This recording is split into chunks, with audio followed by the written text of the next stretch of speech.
You don't lose yourself overnight when you become a leader. You lose the version of you that used to know exactly where you stood. And no one tells you what replaces it. What if the real challenge isn't leading others, but not recognizing yourself in the process of being thrown into a leadership role? Welcome back to the Second Voice podcast, where we uncover the conversations that leaders don't have out loud. I'm Louisa Hogan, and today we're diving into the identity shift that happens when you move from doing the work to leading people, and why that transition quietly unravels more than just your role.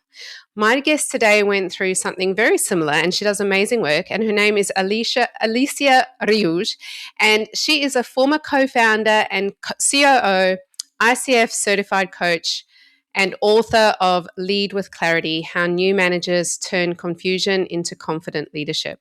She helps new managers, founders, and executive teams fix the clarity gaps that quietly undermine performance during growth. And she believes that leaders don't fail from a lack of talent, they fail from a lack of clarity around identity, purpose, and execution. And today I'm hoping that she's going to share exactly how clarity becomes the operating system of leadership, and also her story of how she learned those lessons the hard way. Welcome, Alicia. I am so happy to have you here as part of this podcast. Hi, Luisa. Thank you so much for having So, me today. oh, what a pleasure to have you. I'm really grateful. So, I've read your bio, but I always like to go in a little bit more detail at the start of these podcasts. Tell us a little bit more about you and your journey. What was your leadership journey? How did it begin? And how did you get to where you are now? So, my career hasn't moved in a very straight line. I started in advertising as a project manager in advertising agencies in Barcelona, London, then Amsterdam. Then I moved to San Francisco, where I built an international photography business. And then in LA, I co founded a music tech startup. So the thing is, there were like three different industries, two continents, but there was one thing that I kept seeing and I couldn't unsee. So every company that I walked into, including the one that I helped build, was full of capable people who just been promoted, but somehow they quietly fell apart. And it's not because they weren't talented. In fact, they were brilliant people, but the job changed and nobody tell them how. And I lived that as a COO. And then I watched it happen around me. And that's what made me a coach. So today I work with first time managers and founders, building that first leadership layer, which is the moment that the gap appears in the clarity gap, because the growth outpaces the leadership. And then the book, Lead with Clarity, just came out. And it's that playbook for that very moment, hoping that they will help all the people going through that. Amazing. That's such good work because it's so true. I work with leaders too. And, I find sometimes that people get promoted into leadership roles because they're technically brilliant and they are very good at what they do. But then it takes this whole other level of knowing and doing that's different to, on the ground doing what they used to do. And nothing quite prepares you, because having the technical skills doesn't prepare you for a different set of technical skills in leadership, right? It's just changes completely. It changes completely. As I said, career change, and nobody warns them about that. Yeah, for sure. So, I mean, this is a podcast about self-talk. What was the internal mechanism inside you? What changed internally for you? What was the self-talk that you were going through in that time when you transitioned, where you started recognizing and learning all of this about leadership? The voice was very critic. It was very judgmental, and I had the same phrase that I hear from others, which is, "I feel like a fraud. Am I cut out for this? Will people know that I have no idea what I'm doing?" Because the truth is that when you are doing the work and then you start your own company, and that was my case, I've never built a startup before. So I had to learn things on the go. And while you're learning things, you realize how little you know. In fact, you know almost nothing about how to build a company, how to make it grow. So it is about doing and learning and pretending, and the quote, "fake it until you make it." Then I understood why it exists, because there is a lot of part of, I need to pretend I know the things so people doesn't realize I have no clue about what I'm doing. And that is very hard because you have to reconcile these two worlds where you don't know anything. And at the same time, having the pressure from outside and from the inside saying, you have to keep up, you have to catch up, you have to learn, you don't know anything. Come on, why are you doing this? And that's very stressful, and it takes a toll. It does. It's so much of the work that I do. I work with leaders in building steady leadership, and I find that what you're describing is exactly what so many go through. It's like I have to pretend like I know everything. There is that thing of fake it till you make it. And they have to pretend they're tough, they have to pretend they're strong, and it burns you out, right? Like you get onto this treadmill of working so hard to show everybody that you are capable and managing it all, that you're on this path to burnout, right? So what shifted in you? What did you change? I think it was about accepting my own limitations and have clarity about the things that I don't know and the things I needed to accomplish. Because once you know your destination, it is easier to understand where you're at, where you need to go, and then that creates a straight line. So that creates, it's giving you a path, and you have to figure out what's the next step after the next and after the next. And that helps because it removes a lot of the noise. And that was part of the process. I went through Mm. many processes, but that was for me the one that helped me the most. And then once I understood where I was going and all my gaps, I started to bring that clarity about, okay, what do I need to do next that's going to get me closer to where I need to go? And I focused on that, and I forgot about the. And I imagine that's what your book talks about, because you talk about clarity and leadership. Tell us more about the book and what you mean by clarity and leadership, because it sounds really simple, and I like how you describe it as knowing what the next step is. But tell me more about what you mean and what you've covered in your book.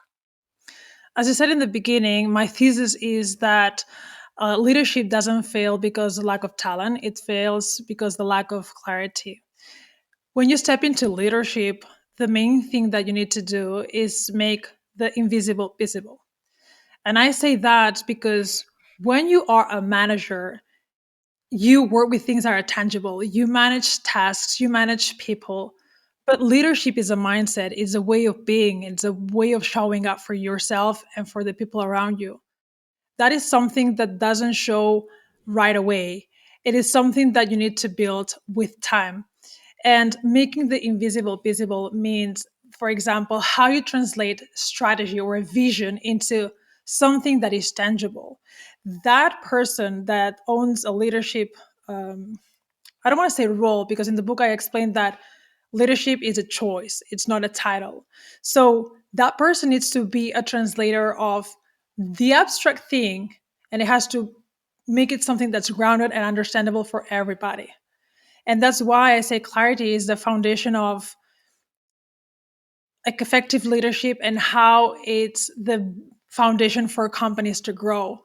Unless that you bring clarity about, okay, we need to go there, that's our vision. Okay, what does that mean? How does that look like on our daily basis in terms of tasks, the ways that we work?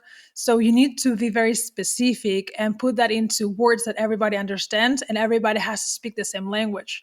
So leadership in that case, it has, bring clarity about where we're going to where we are now. And that's a lot of responsibility to create that bridge, so for people to understand and see what others see. Mm. I love that. It's so true. That leadership is not a role, but a choice. And, to me, that sounds like, it's not a skill gap necessarily, but an identity shift, right? Yeah. So how can leaders move along in that identity shift? How can they, because most people go, okay, I'm in leadership role now, I've got to do leadership courses, I've got to get all the credentials. But actually it's that identity shift. What can they do to move themselves along in that identity shift? The first one is to recognize where you're at this moment. Going back to the book, I think the key part is that it starts at chapter 0. So by that I mean that many books explain what you need to do as a manager, as a leader. and I go before that. It is who you need to be in order to lead. That is tied to identity, because the person that has just been promoted has to stop doing the very thing that got them there. And that is very counterproductive. And you're asking somebody that has been doing the Mm-hmm. same thing for years, becoming excellent at that. And now they need to lead other people doing that type of work. So they have to stop doing that thing, which identity is tied to that. We build our identity from repetition. So when you strip that from that person, they lost their identity. There is an identity grief that makes them feel very disorienting about that new role. So the first step is to build that identity with intention. And by that, I mean, you need to sit down and map out who you were, who you need to be, and who you are, sorry, where you are now, where you need to become, and where you're not right now. So there's a lot of recalibration. And that means, what are the assets that you have right now that can help you? Like strengths, values, skills. What are the things that you think this job requires from you? And then mapping out what's missing and what things do you need to unlearn as well. So you can build that identity fast and start operating from that clarity. That's why I'm saying that you need to build that identity, because if you let it happen by accident, you will lose control about who you are now. So you need to take the bull by its horns and sit down Mm. and map it out.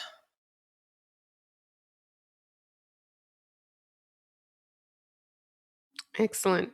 Yeah.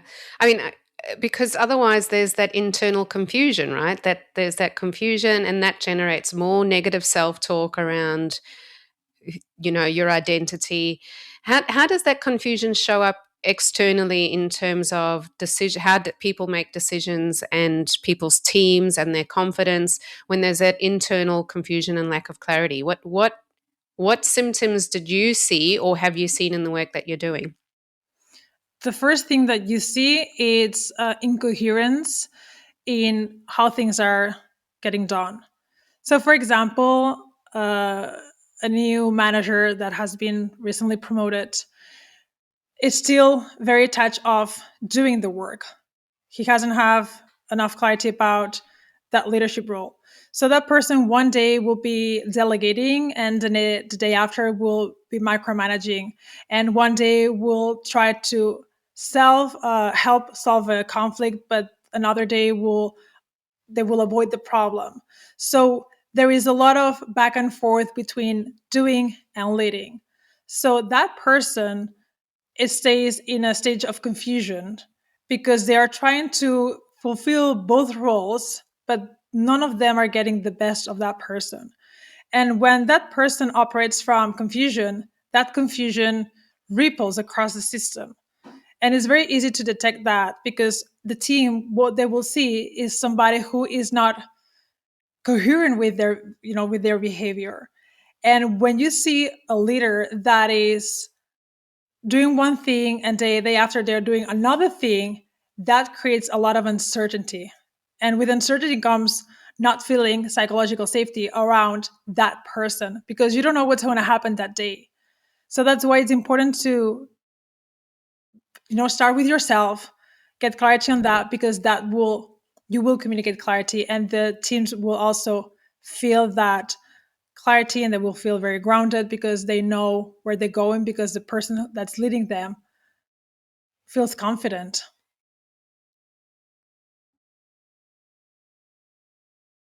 Hmm. And how, like, I mean, I know, previously I've been CEO in organization, COO too, and recognize these characteristics maybe in a leader that I've promoted into a leadership role from a technical role. What can leaders who are experienced do to support leaders that they have just promoted in the lead up to promoting them, after they've promoted them? How can you support, if you are listening to this podcast now and you're like, I have somebody on my team who's doing this, how can they support those team members? The first thing would be having a conversation about clarity in what's expected from them in this next step in their careers. It's very clear that as a doer, you've been doing your own thing. Everybody can see that. Organizations and supervisors or other managers, the first thing that they need to understand is that when you promote somebody from a technical role to a leadership role, they are changing careers. And with that, they need, skills, mindset, but also the identity. So the first conversation that anyone can have is about understanding what good leadership looks like for them. And it's about having that conversation about what do I expect from you? And even the person that's being promoted also seek clarity and ask a lot of questions. But if there is not, without that conversation, what happens is that people assume that because that person is very good doing one thing, they will be very good at leading others doing that thing. And when you don't have clarity, assumptions and guessing fills the gap, and that's where you start with the wrong foot. So have the conversation. Mhm. Excellent advice. So coming back to you, I'm fascinated by your story. You know, go from advertising, then you go into startup, and you're founding businesses. What were some of the things of your old identity that you had to let go of so that you could grow into your next level or into the career that you have forged for yourself? You know, what have you had to let go of? Control. Control, because I'm a person that really likes control because it gives me peace of mind. And I have a part of me that is very obsessive with details. And when you start leading others, you can't control everything. The higher up you go into the leadership ladder, the farther away you go from the operational layer. So you start losing visibility about the little things. That's why it's so important. I would say don't delegate tasks, delegate outcomes. For me, having to let go of that control and having to start trusting people that they can do the same work that I was doing, even better or different, but with the similar outcome, that was good enough. And understanding that I can clone myself and I'm not perfect, I'm not the best. I like the way I do certain things, but I had to understand that if I want to scale a business, I need to build a leadership layer that has lots of clarity about how things need to be done, where are we going, and then give them the how is what they own. I dictate the what, the how belongs to them, and I have to be at peace with that. And It's so funny how you go on this journey when you go into leadership roles. I went through something very similar, and it's funny, you either learn that lesson or you don't. And if you don't, it's going to make your executive or leadership journey very, very difficult. So very difficult. And I love conversations like this, because for people who are listening who are aspiring to be CEOs and founders, this is the truth and the reality of it, right? Like, you think that the higher up you go, the more power and control you're going to have. It's not does not look like what you think. Doesn't look like what you've imagined. It looks completely different, and it's exactly what Alicia is saying. It's like you have to let go of that control. yes, that's the only way. Otherwise, you become the bottom. Yeah. I mean, for somebody who's maybe in that in between space right now, the in between space where they're aspiring to be a leader and they're not quite there yet, but they don't feel like, they don't trust who they're becoming yet. And I know that you've given such amazing tips already, but if somebody's not trusting who they're becoming or who they need to be, what's the number one thing that you feel like people really need to understand if they're in that in-between space right now and aspiring to be a leader? That feeling uncomfortable, it's the right feeling at that stage.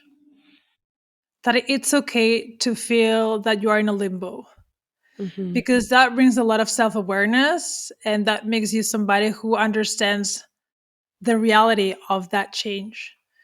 And being uncomfortable, it's a good sign. It's giving you information about what's happening to you and to your career, which is you are changing skins. You have outgrown the old skin and you have to create a new one, which you don't know yet how it's going to look like. And you have a part of control by building your own identity with intention and seeking clarity from the people around you. But there are other information that it's going to take time for you to get, and that's fine. That's why leadership is a journey. You get promoted overnight, but the transition doesn't happen overnight. So don't expect to have all those answers. If you feel uncomfortable, if you feel lost, if you have imposter syndrome, it means that you are in the right place, and it's okay. You Yeah. It's so true. And while you're talking, I was imagining, becoming a leader is like shedding. You said shedding a new skin. I'm imagining this beautiful snake and how you shed your old skin, and now you're this beautiful, shiny new snake. But it takes a lot of time, and it's can be a very time-consuming and painful process. But it's yeah. worth it in the end. And I love too that you talk about imposter syndrome because, one of my previous guests said that imposter syndrome is actually proof that you've outgrown your old identity, and when you see it like that, imposter syndrome becomes something completely different. I love that. That really stuck with me in a previous episode. Yeah, when I do coaching, I work a lot with a model which is about we don't have bad parts, and all the parts, even imposter syndrome, they have a positive intention, and is exactly what your former guests say. That is the beauty of it. If you have that information, I mean, when you hear a voice, it's giving you information. Maybe the how it's delivered it can bother you, but take that and try to understand what it's trying to tell you, because normally they have a good intention, and that's something that will play in your I, I always say that the self talk that you have is really there to protect you. It's like your brain doing something that's thousands of years old, and it's there to protect you. And like you want to be safe, but you can override that. And that's what the second voice is all about. It's about finding the second voice that tells you that actually you're okay and that you're safe, because the first voice is trying to keep you safe, and you don't have to listen to it all the time, right? is exactly like. Well, look, where can people find you? If they want to work with you, if they want to buy your book, where can we find you? Where can we contact you? So if they want to learn more about the book, which I think it will be an amazing tool for that transition, they can find it on Amazon, Lead with Clarity. Also, they can find it in my website at hiveteamcoaching.com/book. But if you're listening, if you're a founder, you're going through that transition, you are feeling lost, let's have a talk. And people can book a free discovery call with me at calendly.com/Alicia Rius Discovery. I'll trust Luisa, you will put that on the information, but also they can find everything on the website. I will. I'll put it all in the show notes for you. Excellent. I'll put that all in the show notes. I'll make sure that everyone gets the information that they need, and I'm sure that people will be very interested in your book. I love your work. I'm so glad that you came and talked to us today. I could talk to you so much more because I think the work that you're doing is so important, and people don't talk about it. You're the first person I've come across that talks about this leadership transition and the identity loss that comes with that, and how it feels like a huge loss. And I love the work that you're doing. So thank you for joining me today. Thanks for inviting. You're very welcome. And to everybody listening, the moment you feel like you're losing yourself in leadership might actually be the moment that you're being asked to redefine who you are within it. It's not a loss, and it doesn't have to be a loss. You can find your way back. It's time to shed your skin. That's what I've taken from today's episode. Thank you so much for joining us today. Until next time on the Second Voice podcast, take care.